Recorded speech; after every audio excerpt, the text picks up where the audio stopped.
Coach, just your thoughts on that fourth quarter and how things got turned around. Yeah, it was much better. You know, it was the first and fourth, 34-19 in the first, 35-19 in the fourth. Didn't get many stops in between, but started the game the way we intended to, and we're able to close. What do you take away from that? It could have been a nail biter, you know, a couple point victory, but to win by double digits, you know, to make a little bit of a statement, do you feel? How do you look at it? You know, of course, we as coaches, we're happy to win the game in any way it takes, but we also want to get better. So gave up a lot of points there in the second and third quarter, and we're going to look at ways we can improve. I got two just to start. Shorter rotation tonight. Just what was your reasoning behind that? Must-win game. You know, no Goran. So we kept it at 8 and just tried to be tight with it. Talk about those second and third quarters. What was the difference to you, and what changed after that hot start, as you mentioned? Didn't defend. You know, we just weren't as, I think, combative.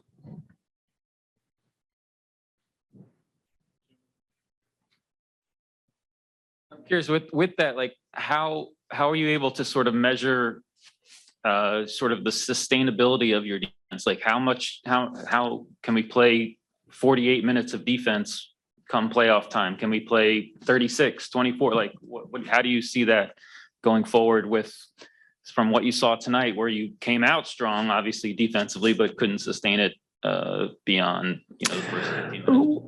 You know, this is a new group, you know, played very few games together. So we're just looking for a little bit of improvement every day. That's it. So we can't get too carried away with reinventing the wheel, fixing the world's problems. We just got to chip away, get a little bit better every day. This is still, you know, training camp month for this team.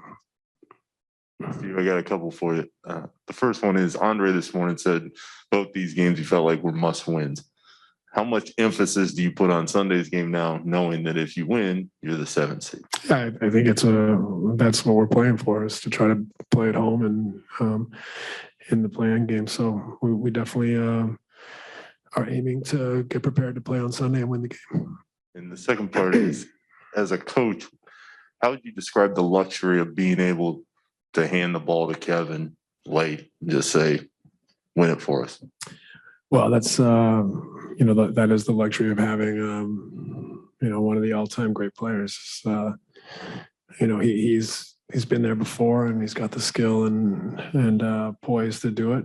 You know, that's probably the most obvious answer I could give, but that's it's pretty true.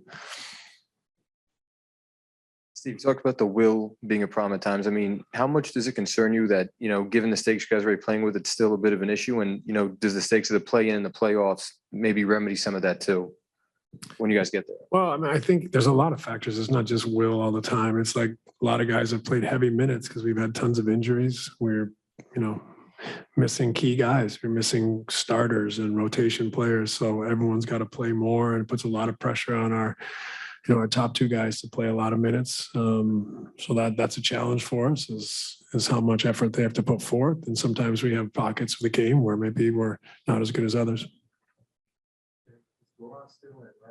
Goran's back, but he's not out of health and safety. Given the extra workload that some guys have, given the injuries and guys being out, how much of a concern is it, the lapses that you've seen here and there on the floor? Is that a byproduct of the fatigue, if you will?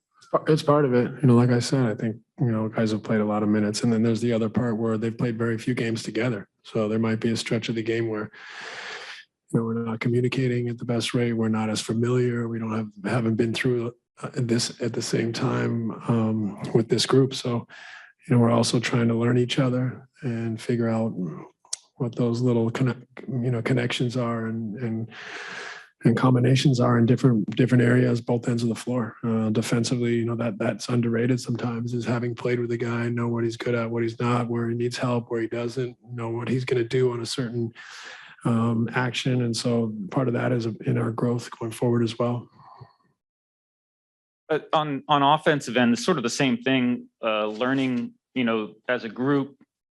Is that going to play as far as dealing with double teams on Kevin, as far as, okay, he's going to pass the ball because that's what he does when he sees a double, And then where do you go from there? Do you feel like that is improving as you go on? Yeah, I actually think we've played very well out of the double team the last month. Of course, you make an error here and there, but overall, Kevin's been great facilitating out of the double teams, and the ball moves. Allows the ball to move and find guys, and we're playing 4-on-3. And so I think our team's done a great job. Second half in New York, they doubled everything. Kevin and Kai, they moved the ball. We played, created closeouts, 2-on-1s, drawing kicks. So I think they've done a really good job in that respect.